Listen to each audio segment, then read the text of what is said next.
Bienvenidos a un nuevo programa del Movimiento Alternativa de Argentina a través de GB Latam TV.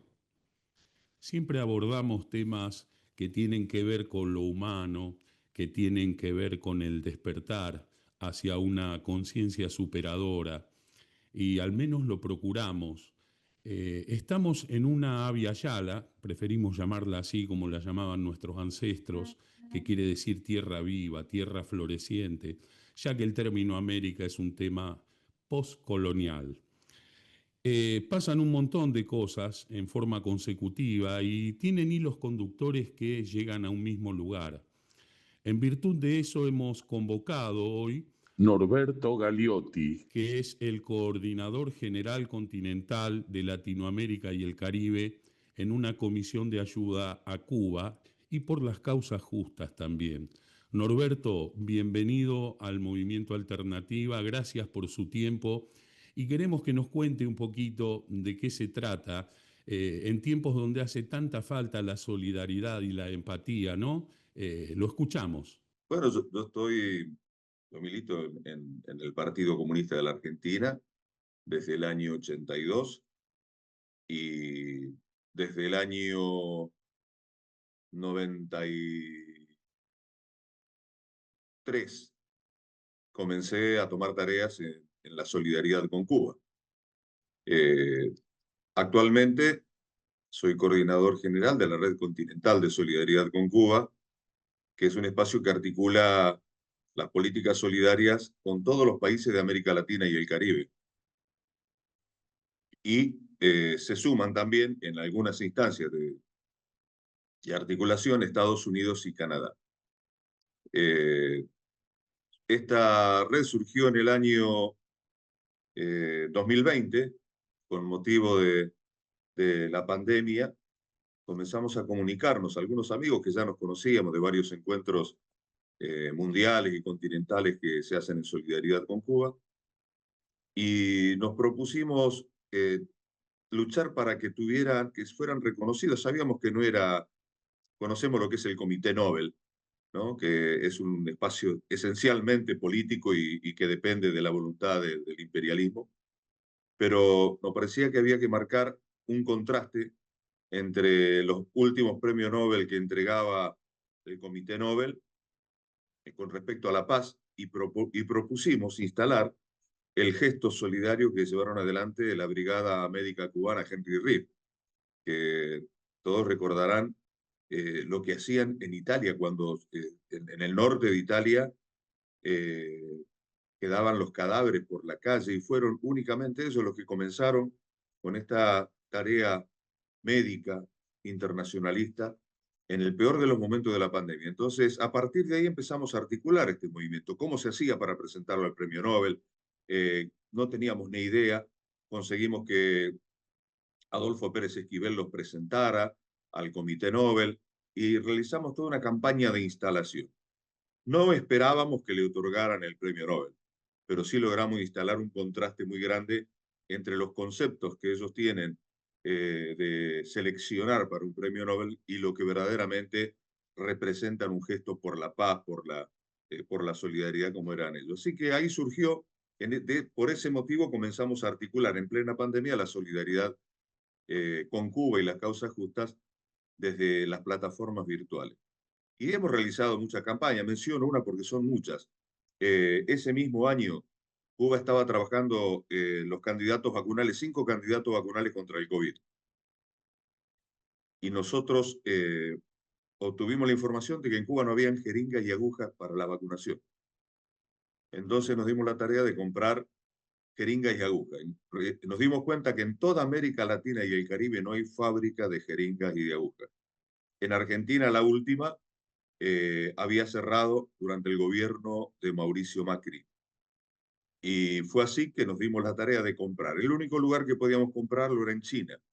El tema del bloqueo impedía que los buques de China llegaran con ese cargamento que nosotros comprábamos directamente a Cuba. Así que hacíamos triangulaciones, lo recibíamos en Centroamérica, y de Centroamérica en buques que no le importaba la sanción porque no pisaban puerto de Estados Unidos casi nunca. Entonces así logramos que llegaran 11.272.000 jeringas y agujas a Cuba, una por cada habitante. Y eso nos demostró la importancia que tiene la articulación de toda la solidaridad con Cuba para enfrentar el criminal bloqueo de Estados Unidos, y que si nos unimos encontramos variantes en toda América para poder vulnerar estas pequeñas acciones que hicimos, como es comprar jeringa y aguja para que pudieran vacunarse contra el COVID. Empezamos un 2026 muy complicado, Norberto. Sí. Paralelamente con lo de Venezuela, una amenaza a Colombia, a México, el bloqueo, porque parecería ser que las cosas humanas, el neoliberalismo fascista, no entran dentro de los parámetros de análisis. Pero acá muchos se rasgan las vestiduras hablando de humanidad, pero hace 65 años que Cuba viene soportando con dignidad y resistiendo un bloqueo. Entonces, está bueno que la gente sepa, porque Estela Caloni sabe que me dijo, el primer misil que se dispara para una ocupación o para un saqueo o una invasión son los medios masivos. Y evidentemente los Sí. medios masivos de Occidente están manejados por el imperio, por el sionismo, por el capital financiero internacional, y pintan como ellos quieren quiénes son los buenos, quiénes son los malos. Y lo mismo que sucede con Cuba está sucediendo con Gaza, sucede con Irán, pero mientras tanto están impulsando a las derechas en cada vez más países de nuestra Via Yala. Nuestra idea es que usted comente cómo es la verdad de la cosa, de un régimen que quiere ser atacado porque dicen que es malo, y si es malo, ¿por qué no lo dejan que se autodestruya? Evidentemente, el tema del ataque por ahí tiene que ver con una prevención para poder seguir saqueando. Bueno, yo creo que hay que ir un poco en el encuentro, el cuarto encuentro federal por la soberanía. Yo presenté algunas ideas para entender lo que es el imperialismo. No es una expansión económica ni una expansión comercial. Eso es una dominación, es un objetivo de dominación total, política, cultural, económica, social y comercial. Eso define lo que, eso define lo que es la estructura del imperialismo. Y yo quiero comentarles, por ejemplo, porque muchos hablamos y rescatamos, por supuesto, como un aspecto negativo de la política imperial de Estados Unidos, la doctrina Monroe. Pero la doctrina Monroe tiene precedentes. Se conoce mucho la consigna, América para los americanos. Pero miren esto, en el año 1786, ya el tercer presidente constitucional de los Estados Unidos, Thomas Jefferson, decía lo siguiente: nuestra confederación debe ser vista como el nido desde el cual se poblará toda América, norte y sur. Debemos tener cuidado, además, de no pensar que sea en interés de ese gran continente presionar demasiado pronto a los españoles. Esos países no podrán, refiriéndose a las colonias, no podrán estar en mejores manos. Me temo que son demasiado débiles para mantenerlos hasta que nuestra población haya crecido lo suficiente como para arrebatárselos a España poco a poco. Indudablemente, esta reflexión de Thomas Jefferson tiene incidencia en lo que luego se conoce como la doctrina Monroe. Con quien fue el autor intelectual fue John Quincy Adams.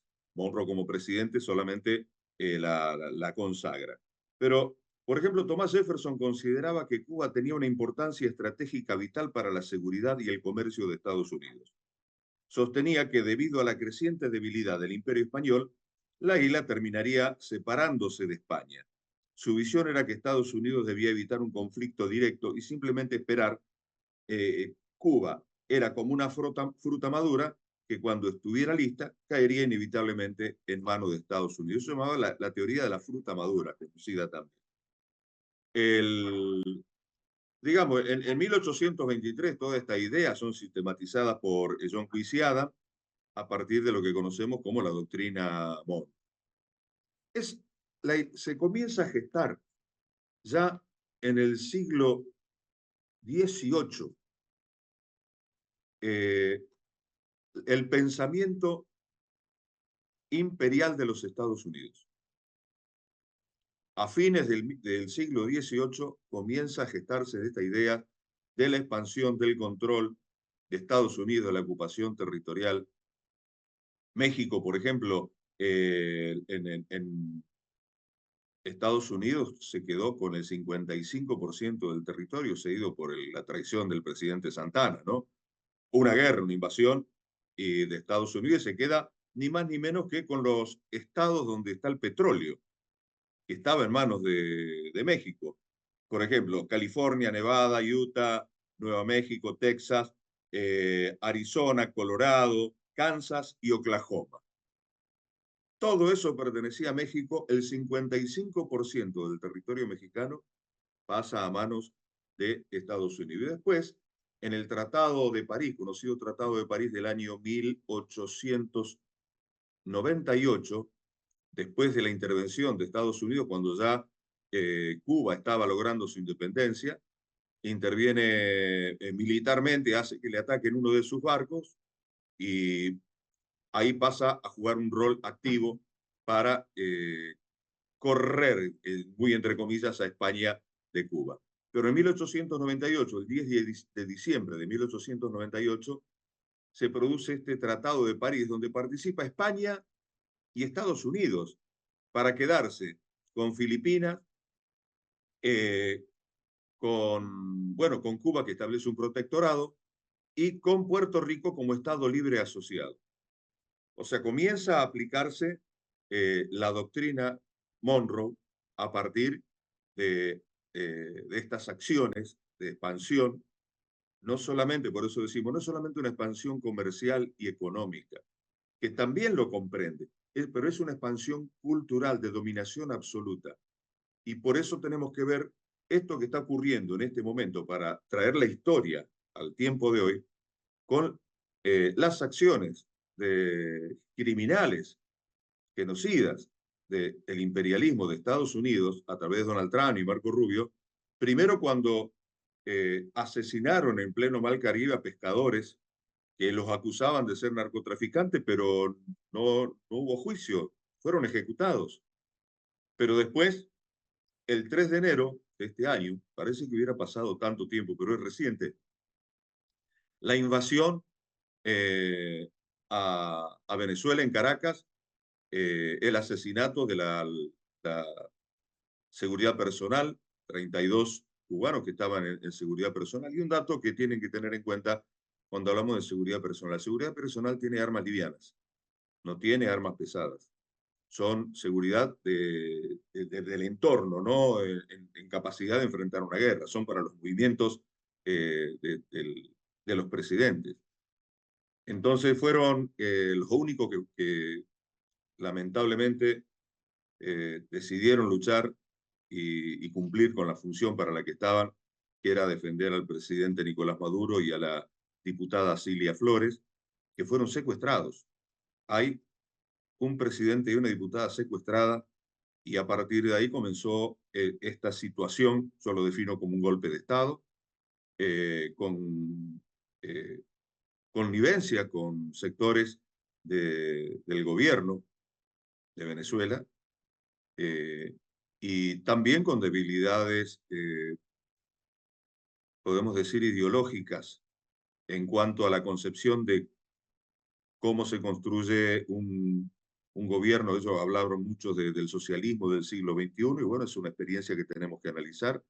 No pretendo hacerlo en este momento, pero creo que esa propuesta, y ya entrando al tema de colonización y descolonización, esa propuesta que decía el mismo Hugo Chávez, nosotros queremos tomar la experiencia de Salvador Allende y aprender de los errores para no reiterarnos en los errores. Bueno, yo creo que el principal error que tiene una salida de construcción, que se pretenda construir el socialismo, una forma antagónica al capitalismo, no se puede lograr, como decía el Che, con las armas melladas del capitalismo. El sistema democrático que tenemos que proponer es otro. Lo preguntaba en el cuarto encuentro federal por la soberanía a partir de la pregunta si somos capaces de descolonizarnos. Está bien, nosotros asumimos que las elecciones son un instrumento válido para construir democracia. Y la pregunta ¿es válida este tipo de elecciones? ¿Es válido? ¿El multipartidismo significa democracia? ¿El voto significa democracia? De hecho, hasta ellos mismos lo cuestionan. El 25 de marzo del año 2008, la Fundación Libertad celebró sus 20 años, hizo un encuentro aquí en la ciudad de Rosario y invitó como decimos, a lo peor de lo peor. Fox, Aznar, estaba Macri, Lacalle, Tuto Quiroga, estuvo también Flores, estuvo la venezolana María Corina Machado, eh, y entre ellos participó el, el subsecretario de Estado para Asuntos Hemisféricos del Departamento de Estado de los Estados Unidos, Roger Noriega. Y hacía poco había ganado una nueva elección Chávez en Venezuela. ¿Y cuál fue la expresión? Porque este encuentro de la Fundación Libertad era para poner freno al populismo en América Latina. Y Roger Noriega dijo, las elecciones democráticas ya no garantizan la libertad. Y observemos a partir de esta frase cuánto tiene que ver con lo que dijo Peter Thiel, con lo que sostienen que no necesitan más la democracia, no garantiza la libertad, es un freno para el avance tecnológico y en realidad no es la producción de riqueza, sino todo lo contrario, la riqueza la produce el que trabaja. Siempre la produce el que trabaja, por eso no hay mejor lucha por la soberanía que la lucha por la plusvalía. Recuperar la plusvalía es recuperar soberanía. Pero en este caso, Peter Thiel plantea que no sirven más, al igual que lo que planteaba Roger Noriega hace casi 20 años. Esas elecciones libres democráticas no garantizan la libertad. Y por lo tanto, nosotros no tenemos que recuperar ese formato que nos inculcaron, que nos colonizaron aquí en esta maquinita de pensar, que las elecciones es la única instancia que un pueblo tiene para tener una participación democrática.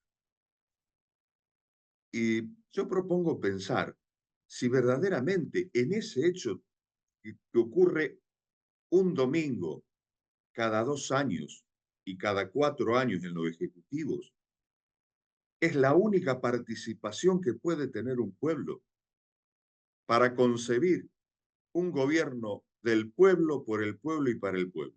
Si ahí termina todo, o hay mucho más por hacer. Entonces, descolonizar no es quitarnos también esa forma institucional que nos impone Estados Unidos, desplegando constantemente esta política de anexión, de dominación, de ocupación, que es la doctrina Monroe, con el corolario Trump, como se dice ahora. Pero nosotros tenemos que ser capaces de pensar en cómo comunicamos, en cómo nos organizamos, en cómo queremos vivir, qué es para nosotros la democracia, cómo se hace para que un sistema resuelva las necesidades postergadas históricas de nuestros pueblos. Creo que esos son temas esenciales que a partir de ahí se puede disputar y recuperar soberanía, la soberanía que nos quitan en el río, la soberanía que nos quitan en los puertos, la soberanía de no poder disponer de los ahorros en los bancos estatales, sino que están en los bancos privados, la soberanía de la tierra, de la minería, del agua, la soberanía de nuestros cuerpos, de nuestra cultura y de nuestras vidas. Si no recuperamos la soberanía del pensamiento,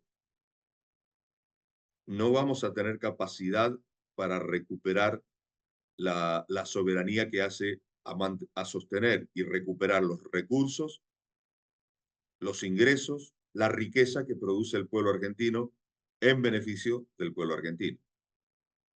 Sí, estamos viviendo una suerte de guerra contrainsurgente que tiene varios frentes, como decíamos antes, el tema de los medios masivos que no manejamos, Ujú. obviamente, y que venden una verdad que es una verdad afín a los poderosos y no a la verdad en sí. Y muchos de esos frentes de guerra es la inserción en la propia política, en la propia justicia, de gente o lacayos o cipayos o gente de ellos propiamente que se ha insertado en cada una de las estructuras.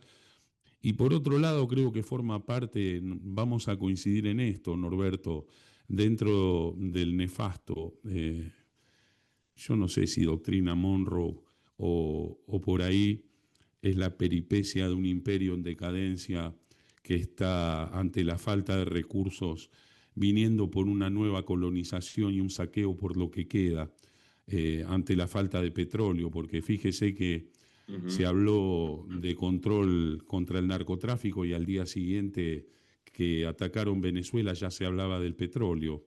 Creo que no hay que ser muy despierto, pero parte de este entramado ha propuesto el desarmado del tejido social. Y yo creo que en la Argentina lo estamos viviendo. Es muy difícil tener credibilidad, no hay una conducción. Se ve en la propia CGT, se ve en los distintos gremios. Es como que hay esfuerzos aislados y yo creo que como primera medida habría que reconstruir la empatía, ¿no? El tejido social como para preguntarnos en el fondo qué es lo que queremos como país. Convencidos también de que la democracia no termina un domingo con un voto, sino que hay que custodiarla y hay que ser responsables y vencer uno de los peores males que tenemos, que es la indiferencia. Ahora, ¿cómo salimos de esto? Creo que decir no se paga más la deuda externa, una deuda que nunca conocimos, que no sabemos sus orígenes ni sus destinos, que es una usura del capital financiero internacional, del imperio y del sionismo. Ahora, es muy fácil decirlo, Cuba lo dijo y lo hizo, pero Argentina no tiene una base, no tiene una justicia, no tiene un concepto de conciencia y cada uno trabaja en forma individual, en movimientos aislados donde los egos superan los objetivos. Creo que pasa por ahí el problema, no sé cuál es su punto de vista.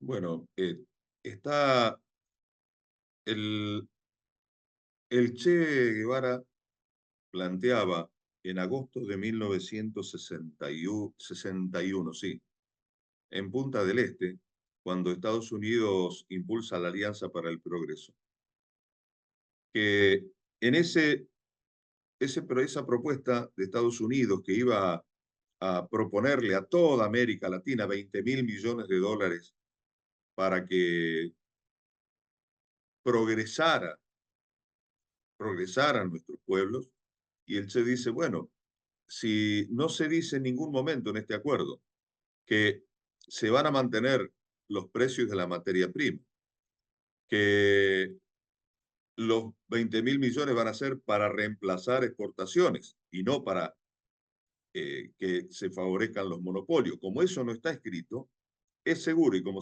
lo que sí dice que es para favorecer la libre empresa y para el ingreso de esas nuevas empresas, indudablemente que las nuevas empresas son los monopolios. La libertad de mercado va a hacer que los recursos que se vuelquen van a ir a las manos de los monopolios, va a ser una fuga de divisas, los estados se van a empobrecer. Esto lo plantea en Punta del Este, lo que estoy diciendo. Los estados se van a empobrecer, no van a tener capacidad para resolver las políticas públicas y ahí va a entrar a jugar un socio del imperialismo, que es el Fondo Monetario Internacional.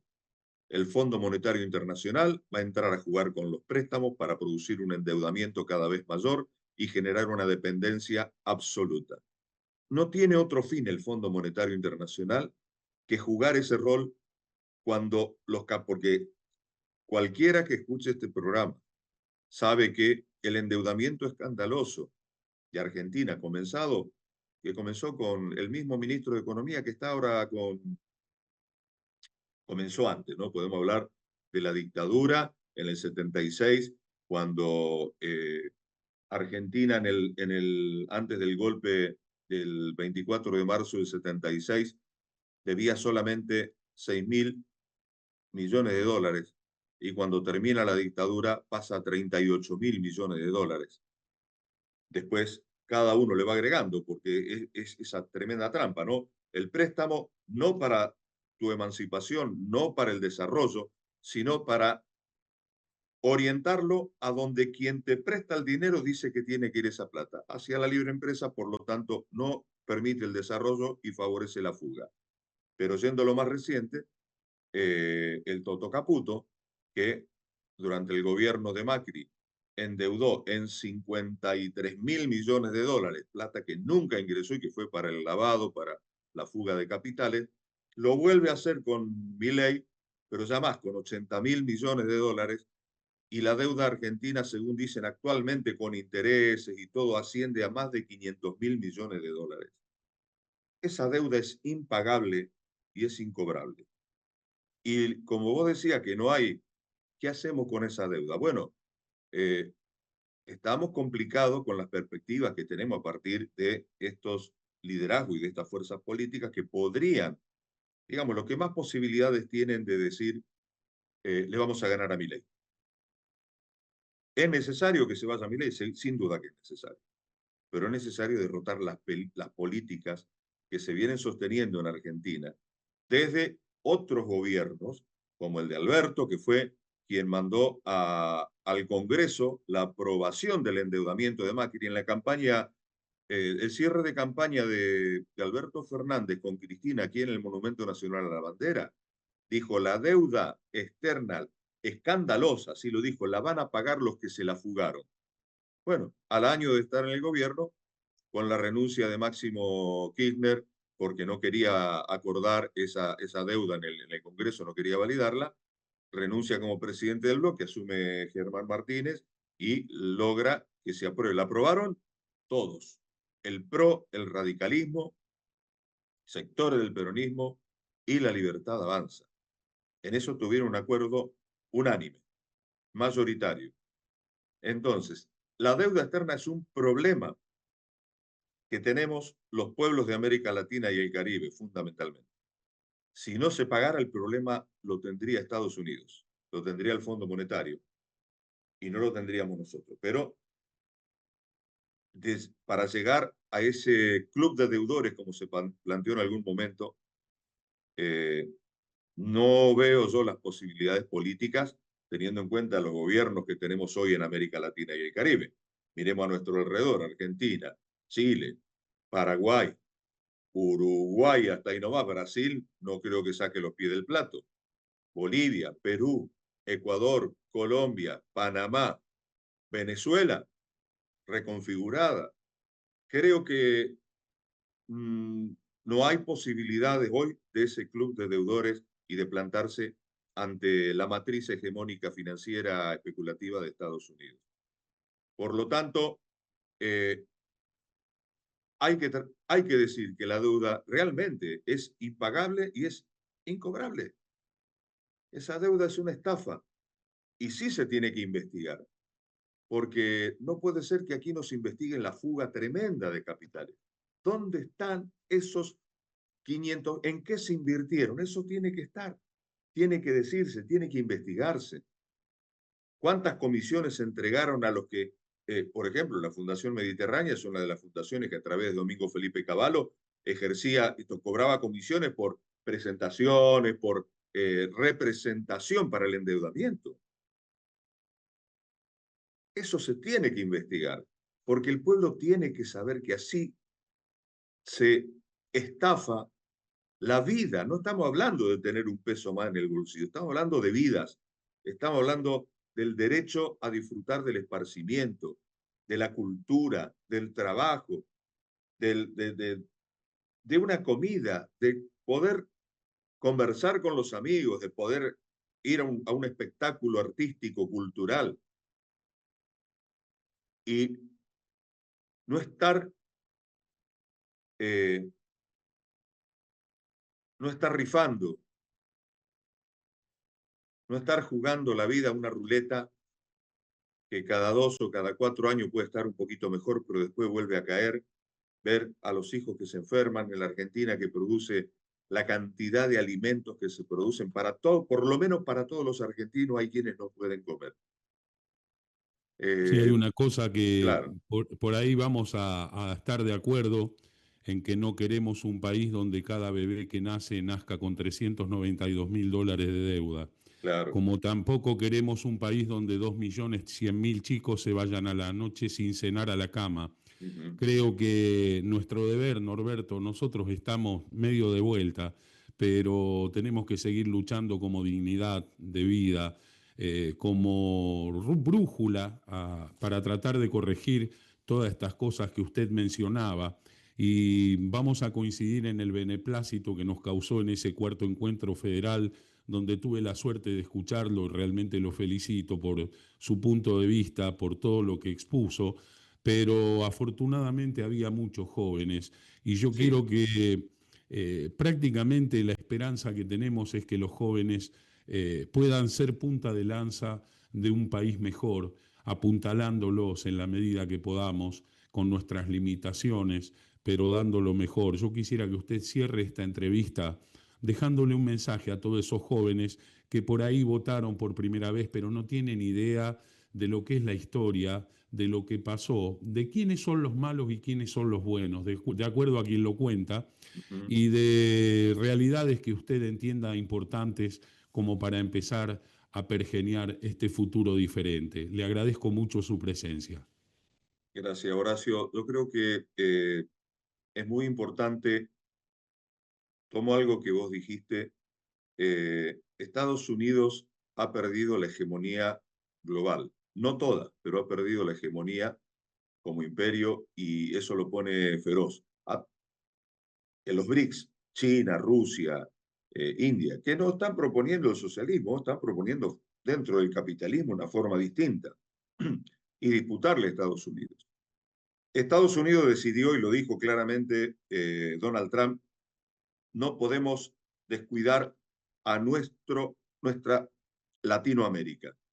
Lo dijo Laura Richardson cuando vino aquí a la Argentina, nuestros recursos no pueden ir a China y a Rusia, nuestros. Se refería a lo de ella también. O sea, hay el petróleo, como bien decías, la invasión, que el cartel de los soles no es el petróleo. Estados Unidos tiene una política feroz, durísima para América Latina y el Caribe. Eh, Creo que muchos vimos, yo al menos lo vi, que me gustó mucho, El Eternauta, la serie, y donde una de las frases dice, lo viejo funciona, que es la forma en que se derrota esa invasión tecnológica nueva. Y nosotros tenemos una invasión tecnológica, hablando de soberanía, que no es que estamos desinformados, no es que falta información, porque una cosa es no tener información y otra cosa es haber perdido la capacidad de pensar. Porque esta guerra psicológica que se desarrolla a partir de las nuevas redes digitales que no son sociales, llevan a la confusión, a saturar de información y de desconocimiento. Y nosotros lo plantea claramente, por eso hago referencia a Elon Musk y a Peter Thiel, que el objetivo es afectar la dominación que lleva adelante ahora el imperialismo, es la manipulación del pensamiento y la capacidad de pensar. El Che en los años 60 decía, hablaba de los monopolios, ¿se está contra los monopolios o se está a favor de los monopolios? No hay punto medio. En el año 71, Richard Nixon rompe la paridad dólar-onza-troy y aparece esta forma del imperialismo que es la del capitalismo especulativo financiero. Y ahora estamos en la tercera etapa, la fase de dominación, dominación de la producción, dominación de la finanza y dominación de la reflexión del pensamiento. Y eso se da con programas como este, escuchando cara a cara, boca a boca. No se puede reproducir la liberación a partir de las redes digitales. Sí, a partir de, podemos coincidir o no, pero tenemos que buscar y fortalecer las reflexiones. El disenso, la discusión, eso nos enriquece, lo vivimos en los años 70. Lo viejo funciona. La forma de comunicación del cara a cara, del folleto, La reunión es lo que tenemos que recuperar para recuperar esa pasión por la política, esa pasión por la soberanía, por la democracia y por el socialismo, que a mi entender es la única forma de que un mundo sea posible hoy. No creo que haya otra posibilidad. Por eso le digo a los jóvenes, eh, no piensen que lo viejo, porque también ese es otro de los mensajes. No, lo viejo, esto ya pasó de moda, esto no sirve. Miren, lo viejo funciona, la comunicación funciona, la cultura funciona, la independencia funciona, la soberanía funciona, el socialismo tenemos que hacer que funcione, el antiimperialismo tenemos que ejercitarlo. No nos podemos resignar a un lugar cómodo donde disfrutamos de juegos y nos pasamos viendo los reels o los TikTok graciosos. Tenemos que ir al encuentro de personas. Las verdaderas redes sociales son las que se juntan en el club, en la facultad, en la empresa, en el campo, en el encuentro de mujeres. Esas son las verdaderas redes sociales y no las que nos quieren imponer por la tecnología. Decía Marx, la religión es el opio de los pueblos. Y hoy la mayoría de nuestros pueblos han adquirido una nueva religión y que no tienen que ir a ningún templo. El templo lo llevamos en nuestros bolsillos, en nuestra cartera, y es aquí donde acudimos a confesarnos, a mostrar quiénes somos y a creer los que nos dicen sin saber quiénes son. Totalmente de acuerdo. Y por otro lado, permítame que le agregue con mucho respeto algo, ¿no? Sí, Creo que muchas veces los diagnósticos están, pero que es tiempo de militancia, es tiempo de activismo, es tiempo de confraternidad de los pueblos, porque no hay que ser muy despierto para ver que en cada uno de los países que está viviendo el saqueo, el enemigo es común y las metodologías prácticamente son las mismas que quiere aplicar nuestro virrey, que aplicó nuestro virrey, y contra las que tenemos que luchar, no ser un pueblo ganado esperando a ver qué día toca el matadero. Tenemos que despertar, creo que vamos a coincidir en eso. Es tiempo de activismo y es tiempo de sí, poner el cuerpo en la calle y decir esto no lo queremos. así es. Totalmente Muchísimas de acuerdo. gracias. Gracias. Muchísimas gracias. Fue Norberto Champa Galiotti desde Rosario y quien les habla Horacio Muñoz de Toro desde Las Parejas Santa Fe para el Movimiento Alternativa de Argentina a través de GB Latam TV. Hasta el próximo programa y muchísimas gracias.